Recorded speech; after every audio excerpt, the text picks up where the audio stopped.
Señor presidente, señoras y señores, la recepción de un nuevo académico es un día festivo para toda académica y así sucede hoy con el ingreso del profesor Antonio Gómez Expósito en la Real Academia Sevillana de Ciencias. A mí me ha correspondido el honor de responderle en su admisión, lo que hago con sumo gusto. Es una de las numerosas figuras que ha producido la Escuela de Ingenieros de Sevilla, algunas de las cuales merecerían también pertenecer a esta institución. Dejemos al tiempo que haga su labor. Hoy nos cabe la alegría de acoger a Antonio Gómez, un claro exponente de ese amplio conjunto. El nuevo académico procede de la Andalucía profunda. Nació en Andújar en el año 1957, como nos ha recordado hace un momento, y sus primeros años de vida se desenvuelven en un medio rural en el que, conviene no olvidarlo, entonces los hijos eran un factor de producción muy apreciado y la escuela un lujo un tanto lejano. Sin embargo, sus padres decidieron aprovechar la magnífica oportunidad que representaban las entonces llamadas universidades laborales, impermeablemente desaparecidas. En aquellos tiempos, estos centros docentes resultaron decisivos para muchos hijos de familias alejadas de zonas urbanas y con sobrios recursos económicos. Recuerda el nuevo académico que esos centros disponían de medios pedagógicos inusitadamente modernos para la época y estaban equipados con instalaciones desacostumbradas en el resto del país. Nuestro hombre obtuvo una beca que mantendría hasta obtener un título universitario muchos años después. La siguiente decisión importante que tuvo que tomar surgió cuando dio el salto a los estudios superiores, lo que sucedió en 1976. Tras algunas dudas iniciales, pues las traían los estudios de física y de matemáticas, como hemos tenido ocasión de comprobar, finalmente optó por una escuela de ingenieros industriales. Esto se debió, por un lado, a una temprana experiencia que tuvo como electricista en un modesto negocio familiar y, por otro, a que en esos momentos no le seducía demasiado pasar el resto de su vida profesional dando clases, como se decía entonces de los que sentían la vocación universitaria, aunque eso sería lo que al final acabaría sucediendo. Puede resultar curioso que personas inclinadas inicialmente por las ciencias acaben estudiando para ingeniero. Sin embargo, ello no es inusual y si volvemos nuestra mirada a la historia veremos que no debe extrañarnos. En efecto, aunque a veces resulte controvertido, hay que recordar que las escuelas de ingeniero, lo mismo que las instituciones similares de tipo militar, tienen un papel decisivo en la introducción de la ciencia moderna en España. Corrobora este hecho que al fundarse la Real Academia de Ciencias Exactas, Físicas y Naturales a mediados del XIX, la minoría mayoritaria fuera la de ingenieros, que sumados a los militares, a su vez ingenieros o asimilados, eran mayoría absoluta. Además, durante su primer siglo de existencia, exactamente la mitad de los presidentes de esa Academia Nacional de Ciencias fueron ingenieros. Reconoce Antonio Gómez que, al fin, lo más importante en su carrera universitaria fue estudiar para ingeniero industrial, título que consiguió en 1982.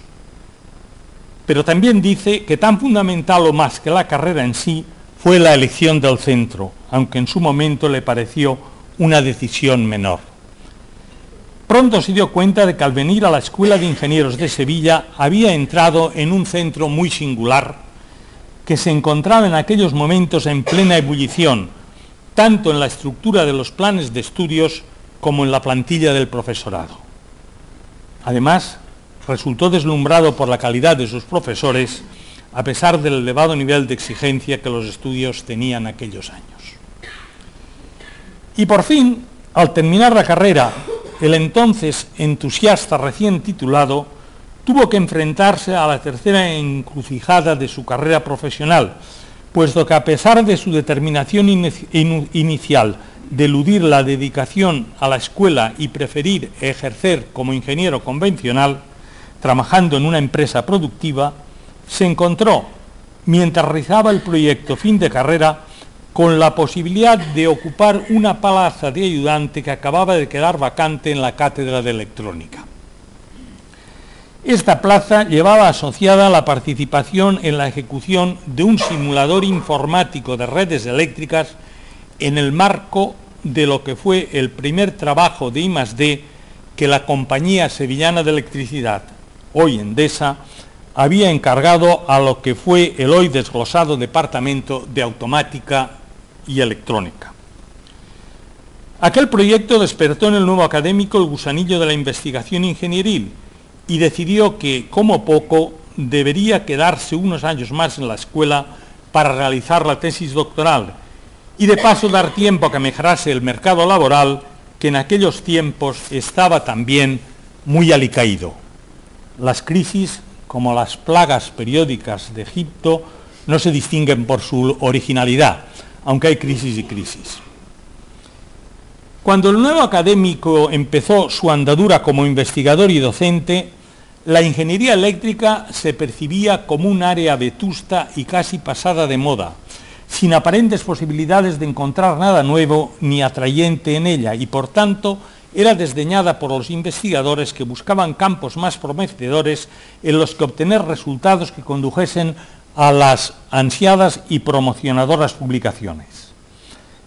Aunque se admita que la ciencia física había puesto la electricidad sobre la mesa, pronto los físicos se desentendieron del exuberante mundo de sus aplicaciones, mientras los más capacitados de ellos se ocupaban intensamente de especular sobre el misterioso éter y en buscar el grupo de transformaciones que mantuviesen invariantes las ecuaciones de Maxwell en dos sistemas inerciales, lo que condujo a las transformaciones de Lorentz y posteriormente a la teoría de la relatividad, al proponer el entonces joven Albert Einstein una interpretación física a esas transformaciones, lo que constituyó una de las más prodigiosas proezas de la historia de la ciencia.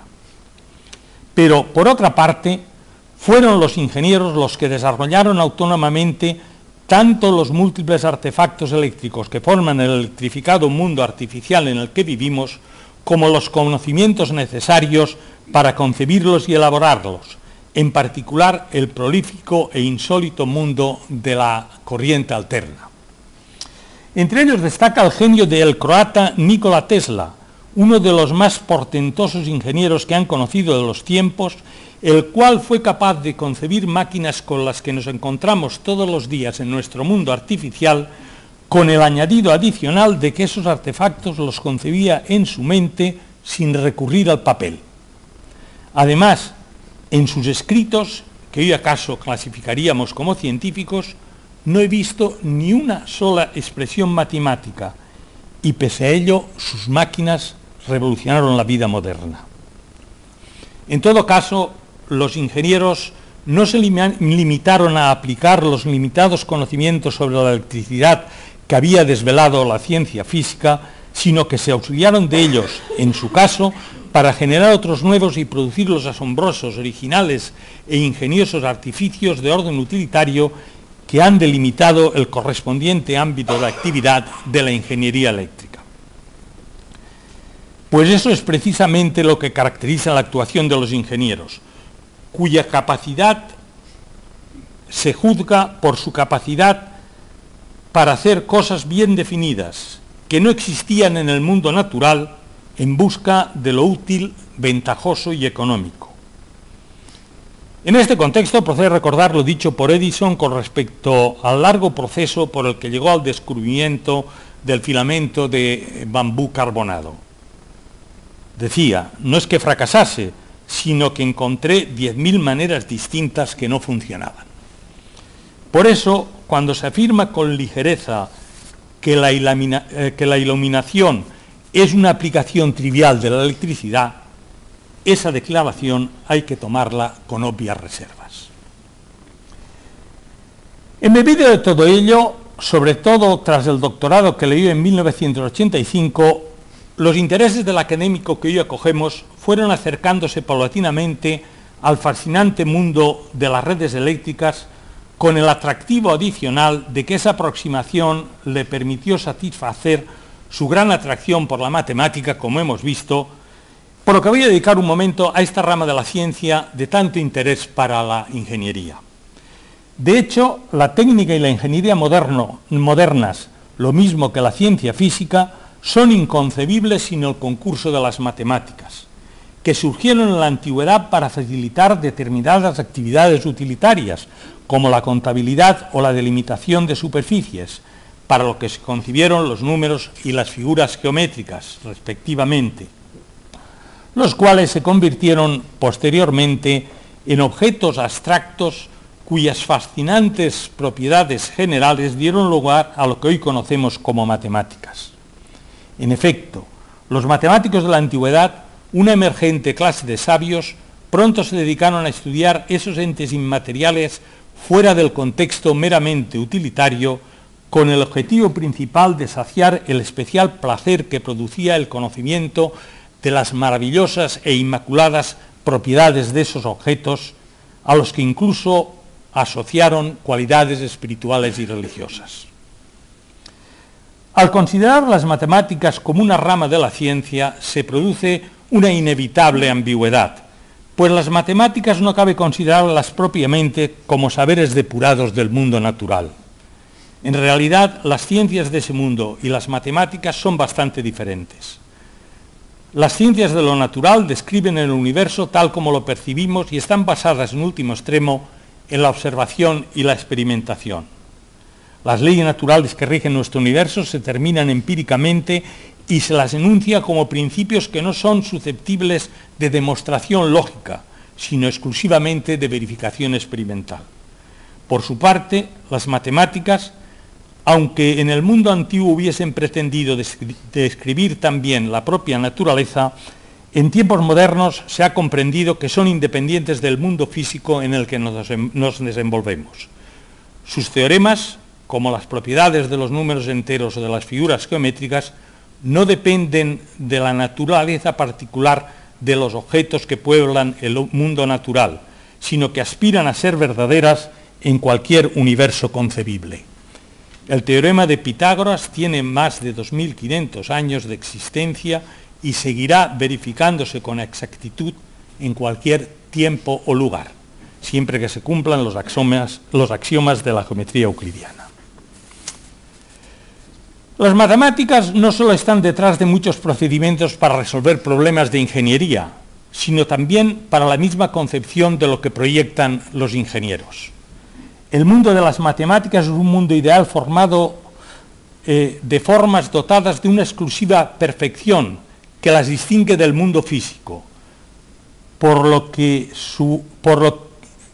un inescrutable misterio en términos de esas formas pueden entenderse y representarse el mundo natural, ya que permiten construir imágenes idealizadas de él.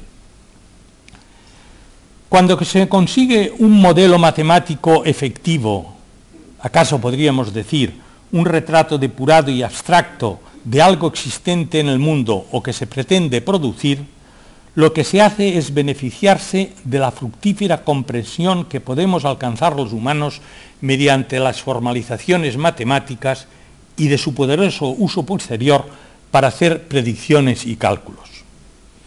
Estos modelos se han convertido en la forma que toma en nuestros días la tradicional representación por los ingenieros de lo que proyectan, lo que hasta el advenimiento de la informática se hacía fundamentalmente mediante planos empleando recursos geométricos.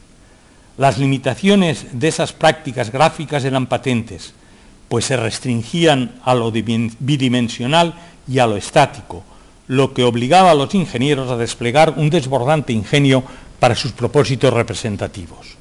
Con los modelos matemáticos simulados en un ordenador, el ingeniero pretende representar aquello que está estudiando, bien sea porque aún esté en fase de proyecto o bien porque se trate de algo ya construido y pendiente de análisis y cuyo comportamiento se quiere examinar. De este modo se dispone de un instrumento que permite representar, volver a presentar el objeto de estudio, es decir, que permite hacer presente, generar su comportamiento tantas veces como se requiera, lo que se hace normalmente con la ayuda de la informática en una especie de experimentación virtual. Pese a lo anterior, no debe olvidarse que aunque las matemáticas deben estar disponibles, siempre están ahí, sin embargo, no deben dominar o absorber los problemas ingenieriles en cuestión. El ingeniero no puede sustraerse al hecho de que la belleza y simplicidad en la aplicación de una teoría científica o en particular matemática puede desviarle de sus genuinos propósitos. Viene aquí a colación la precoz y con frecuencia recordada afirmación de Thomas Telford, primer presidente de la Sociedad de Ingenieros Civiles británicos, que recuérdese son los los promotores de la Revolución Industrial, que en una época tan temprana como 1828 puso en duda que los politécnicos franceses fuesen buenos ingenieros, pues sabían demasiadas matemáticas. Algo análogo se puede decir de la ciencia en general. En el proyecto del simulador de redes para la Compañía Sevillana de Electricidad, asociado al proyecto con el que inició Antonio Gómez su vida de investigador y al que me he referido antes, se presentaron considerables problemas de cálculo debido a la enorme dimensión del sistema considerado. Para resolverlos, hubo que recurrir a aplicar técnicas de paralelismo para la solución de grandes sistemas de ecuaciones. Para ello se montó en la escuela casi artesanalmente un sistema de multiprocesadores compuesto por micros de 16 bits con memoria compartida, con el que se pretendía mejorar sustancialmente la velocidad de simulación de las redes eléctricas, para lo que los miniordenadores PDP-11 con los que entonces se trabajaba resultaban demasiado lentos. Para resolver esos problemas, la mejor solución era recurrir a los entonces recién aparecidos supercomputadores, pero en esa época no se disponía de ninguno de ellos en España. En consecuencia, en aquellos momentos la única solución para poder acceder a esos codiciados y elitistas recursos informáticos era irse donde los hubiera. Y eso fue lo que hizo Antonio Gómez, que se fue al San Diego Supercomputer Center, que acababa de crear en el campus de la Universidad de California en San Diego y que disponía del equipo informático adecuado. Posiblemente debió ser uno de los primeros españoles en utilizar esos mastodónticos artefactos. El principal objetivo de la investigación que llevó a cabo el profesor Gómez Expósito era reestructurar por completo la forma de resolver sistemas de ecuaciones muy dispersos como los que aparecen en la simulación de redes eléctricas de potencia, que por su propia naturaleza se resistían a la implantación vectorializada que requerían esas máquinas. El venturoso hallazgo fue que los algoritmos de ordenación en los que estaba trabajando previamente nuestro hombre antes de ir a San Diego reducían significativamente el número de niveles de árbol, es decir, el número de factores dispersos de la matriz inversa y, por tanto, el coste computacional. La publicación de los resultados de sustancia en California levantaron gran expectación cuando se presentaron en el Congreso Anual de la Sociedad de Potencia del IE Cubo, debido a que se podían resolver redes de casi 18.000 ecuaciones en menos de medio segundo, algo inaudito para la época y que aún constituye un hito de referencia. A partir de todo ello, nuestro nuevo académico, que obtuvo su cátedra a finales de 1991, tomó posesión de ella a principios del año siguiente, ha desarrollado importantes aplicaciones de las matemáticas al campo específico de la ingeniería que él cultiva, las redes eléctricas. De esas aportaciones ha dado cuenta, hemos visto, en el brillante discurso que acabamos de escuchar. Se pone así de manifiesto cómo los ingenieros recurren a las matemáticas, dejando así en entredicho la conocida y desacertada afirmación de que la técnica se reduce a dedos inteligentes, como si se limitase exclusivamente a una actividad manual. La obra de Antonio Gómez es una muestra palpable de la utilización por los ingenieros de elaborados conocimientos matemáticos para sus objetivos genuinamente ingenieriles. Pero se trata no solo de la explotación de conocimientos preexistentes, sino, y sobre todo, de la elaboración de herramientas insólitas que, con el concurso de recursos matemáticos tanto convencionales como específicamente desarrollados por los mismos ingenieros, permiten aportar soluciones originales a los problemas propios de cada una de las diferentes especialidades de la ingeniería. De este modo, como es bien patente, los ingenieros aplican a la resolución de sus problemas un rigor que en nada desmerece del de los matemáticos puros, si se me permite decirlo, aunque sus resultados no alcancen la generalidad y la belleza de los de estos últimos. En cualquier caso, los trabajos de investigación de Antonio Gómez están otorgando un renovado protagonismo al estudio de las redes eléctricas, sin duda el medio más eficaz, limpio y rápido de transmitir inmensas cantidades de energía a enormes distancias. De este modo, la ingeniería eléctrica lleva a cabo programas de investigación autónomos que están en la base de la implantación y desarrollo deslumbrantes que ha logrado la electricidad tanto en las aplicaciones al transporte y transformación de energía, como por otra parte y en otro contexto, a la transmisión de información, hasta convertirse en un componente esencial del mundo artificial, la sobrenaturaleza de la que hablaba Ortega, en el que se desenvuelve nuestra vida de forma que percibimos como más acogedora y confortable que en el mundo natural. Un hito fundamental para la eclosión de los grupos de investigación nacionales en áreas relacionadas con el sector eléctrico fue la puesta en marcha a mediados de los 80 del Programa de Investigación y Desarrollo Electrotécnico que se conoció con las siglas PIE. Al calor de este programa, el grupo de investigación que dirige el profesor Gómez Expósito tuvo la enorme fortuna de poder colaborar en mayor o menor medida con casi todas las empresas eléctricas españolas, pero fue sobre todo Sevillana Endesa la que les confió la ejecución de numerosos proyectos de gran envergadura. Más de la mitad de las tesis doctorales de los miembros del grupo y otro tanto cabe decir de sus publicaciones académicas están directamente relacionadas con proyectos realizados para esa compañía eléctrica. Se tiene así una muestra palmaria de las fructíferas conexiones que se pueden establecer entre el medio universitario y el mundo empresarial, al que a veces se acusa, con un asomo de información incompleta, de desinteresarse por la investigación. Lo que sucede es que las empresas financian, como es natural, aquello que les resulta útil, lo cual rara vez se corresponde con la investigación libremente decidida por el propio investigador, para lo que para algunos es la única investigación merecedora de tal nombre. A partir de lo que acabo de apuntar, se pueden aclarar algunas cifras siempre discutibles que circulan sobre la investigación desarrollada por el mundo empresarial con relación a la que se lleva a cabo con financiación pública.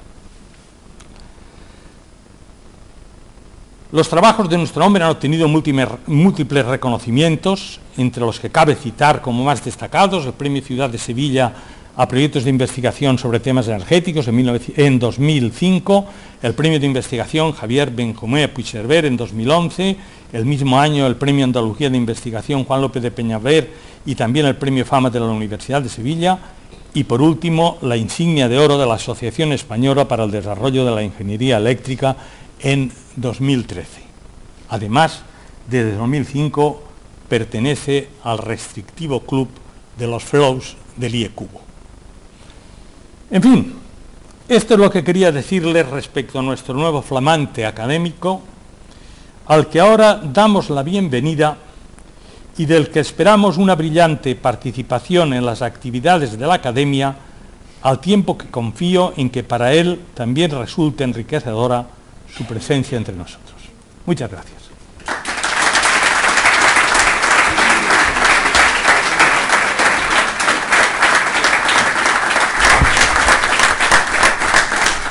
Excelentísimo señor presidente del Instituto de Academia de Andalucía, ilustrísimo señor director de la Escuela de Arquitectura, representantes de otras academias, queridos compañeros, señoras y señores.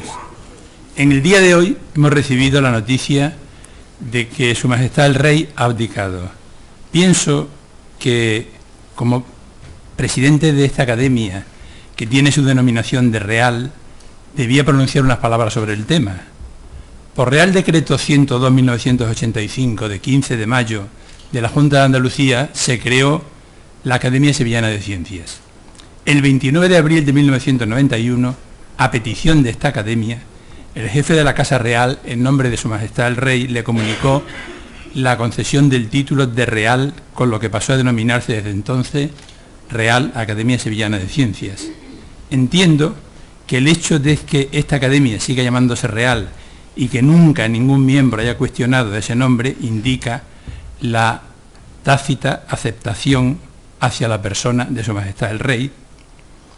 Hablando ahora a título personal y en mi calidad de hijo de militar que durante la Guerra Civil luchó en el lado de la República, pienso que Su Majestad el Rey ha prestado importantes servicios a España, entre los que pueden citarse la ejemplar transición hacia la democracia, su actuación durante el 23F o su actuación como embajador en beneficio de la economía española.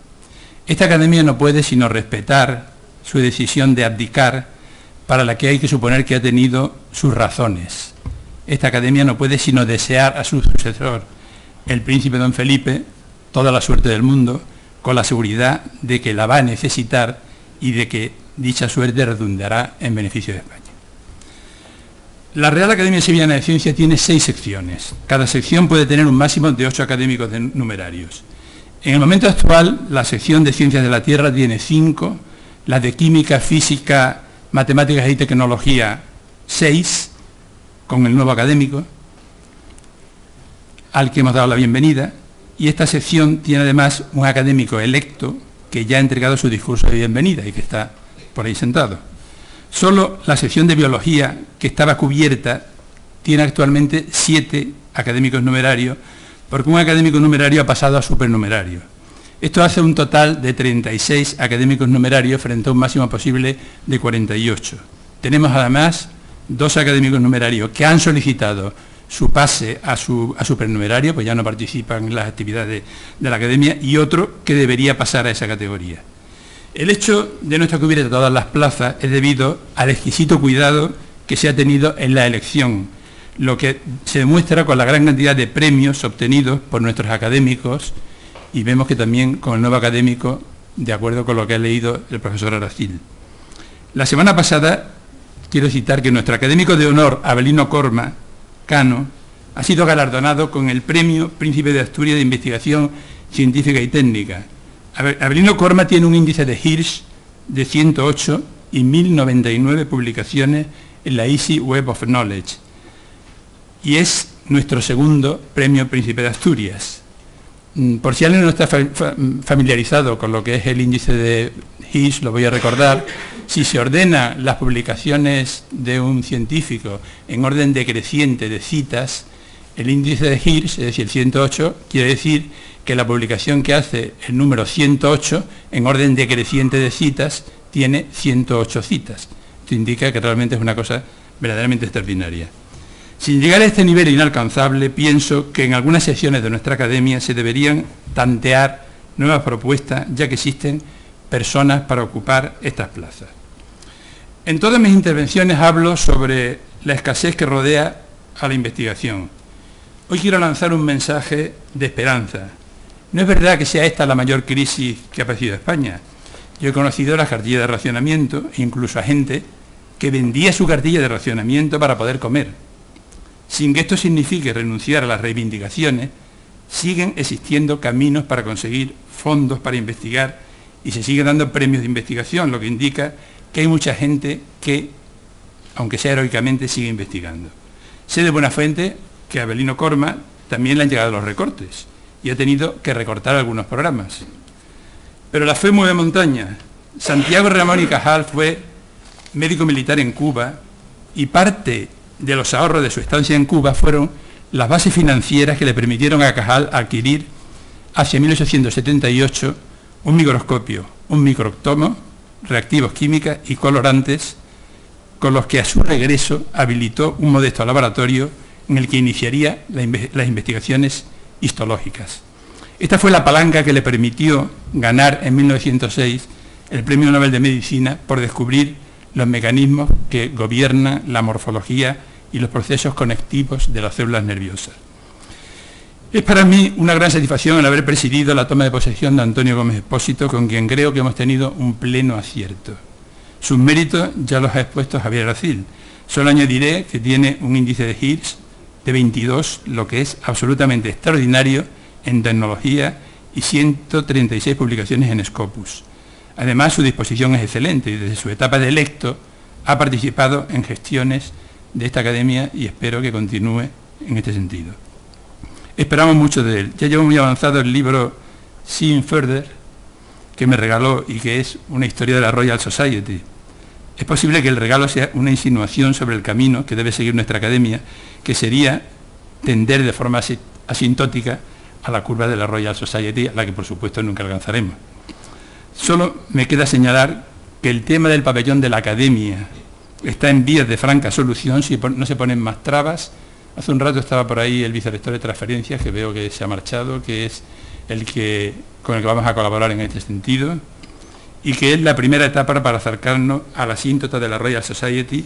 Y también quería dar las gracias a todos los que han asistido a esta toma de posesión. Me dice el académico electo que a continuación, el director de la escuela, me dice, no digo, he dicho que él me ha dicho, no.